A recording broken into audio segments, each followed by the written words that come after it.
बहू के हाथ। घर की बहू शीना को इस बात का बड़ा घमंड था कि जिस काम में वो हाथ डालती थी वो काम अच्छा हो ही जाता है।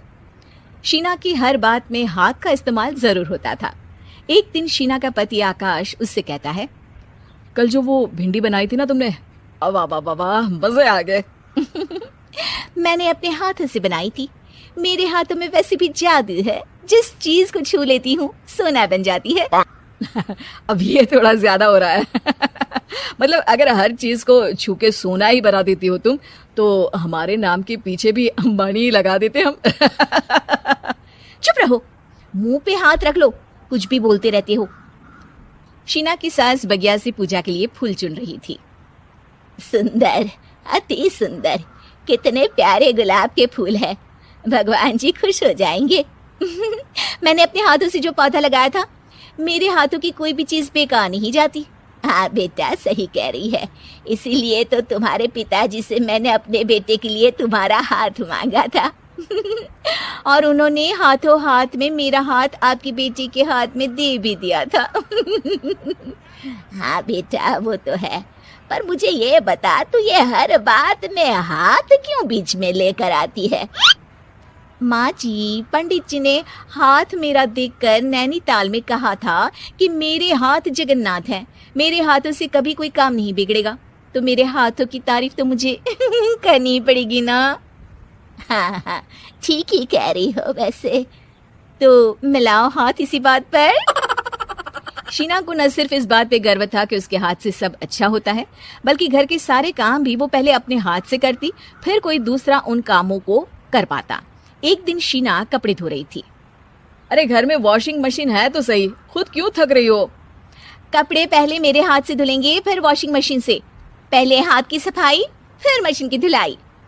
अगर आज डाकू गब्बर सिंह होता ना, तो वो ये हाथ मुझे दे दे ठाकुर तुमसे जरूर कहता, और मैं तो दिलवा भी देता तुम्हारे हाथ। हर एक काम में हाथ बटाओ, ज्यादा जुबान न चलाओ, वरना दूंगी एक उल्टे हाथ से। क्या दोगी? कपड़े दूंगी, लो निचोड़ो। ऐसे ही एक दिन, अरे बहू, ये सोफे पर चढ़कर हाथ से पंखा क्यों घुमा रही हो? माँ जी, क्योंकि मेरे हाथ से घूमेगा तो ज्यादा अच्छे से हवा देगा। अरे बेटा, फिर तो तुम गाड़ी का पहिया भी हाथ से घुमा के मायके जाया करो। एक बार आकाश ने घर पर कार लाने की बात छेड़ी। माँ, सोच रहा हूँ कि एक कार लेकर आता हूँ। ले ले बेटा, क्यों नहीं? अरे पैसे हो तो हवाई जहाज भी ले लेना। हाँ, पैसा तो हाथ का मेल है, ले लेते हैं। इस हाथ पैसे देंगे, उस हाथ कार ले लेंगे।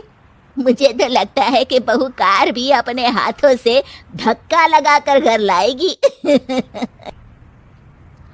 वो तो नहीं करूंगी, लेकिन सबसे पहले स्टीयरिंग पर हाथ मैं ही लगाऊंगी, ताकि गाड़ी का आना शुभ हो। अरे घर ले आने तो दो, फिर हाथ लगा लेना। लेकिन शीना नहीं मानती।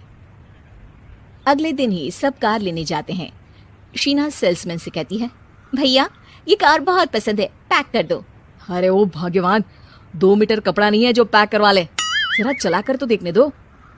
यस सर, बिल्कुल, टेस्ट ड्राइव कीजिए ना। अरे नहीं नहीं, सबसे पहले मैं हाथ लगाऊंगी गाड़ी को, मेरे हाथ अच्छे हैं। अरे यार, हाथ तो मैं भी धोता ही हूँ, और आजकल तो सैनिटाइजर से भी धोता हूँ। मेरे काम में हाथ ना अड़ाओ। अरे टांग ना अड़ा होता है भाग्यवान, हाथ नहीं। शीना ड्राइविंग सीट पर बैठ जाती है और आकाश उसे गाड़ी के फंक्शन समझाता है।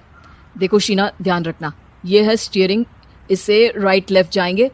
ये है एक्सेलरेटर, इससे स्पीड कंट्रोल कर सकते हैं, और उसी के पास में है ब्रेक, जो तुम्हारी जुबान में शायद मिसिंग है। ठीक है ठीक है, ज्यादा भी सिखाने की जरूरत नहीं है।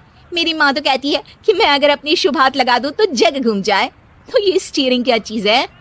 शीना गाड़ी स्टार्ट कर देती है और स्टीयरिंग को घुमाते हुए एक्सेलरेटर पर धीरे से पैर रखती है, और शोरूम के बाहर के एरिया में ही गाड़ी घूमने लगती है, जहाँ दूसरी गाड़ियां भी रखी हैं। देखा मेरे हाथों का कमाल। अब ब्रेक दबा दो, आगे गाड़ी है। शीना आगे गाड़ी देखकर घबरा जाती है और पांव गलती से एक्सेलरेटर पर पड़ जाता है। कार आगे खड़ी एक बड़ी गाड़ी में घुस जाती है। दोनों कार से उतरते हैं। सेल्समैन भागते हुए आता है। अरे 7 लाख की गाड़ी खरीदने आए थे और 15 लाख की गाड़ी ठोक दी, ओ माय गॉड। आकाश की माँ, आकाश और शीना घबरा जाते हैं। इतना सारा पैसा कहाँ से आएगा? तभी वहाँ मैनेजर भी आ जाता है, पूरा माजरा समझता है। अरे टेंशन मत लीजिए, गाड़ियों का इंश्योरेंस था, आप जो कार लेने आए थे वही खरीद लीजिए। पर मैडम, जब तक आप सीख ना ले तब तक गाड़ी मत चलाइएगा।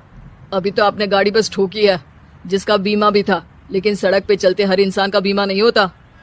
अरे मेरे हाथों से ठुक भी गया ना तो उसकी जिंदगी बन जाएगी, और अगर चला भी गया तो स्वर्ग ही पाएगा। मैनेजर साहब, मेरे हाथ में कोई दिक्कत नहीं है, वो तो बस पाँव गलत जगह पर चला गया था। शीना की बात सुनकर आकाश अपना सर पीटता है और उसकी सास अपने हाथ से खुद का मुंह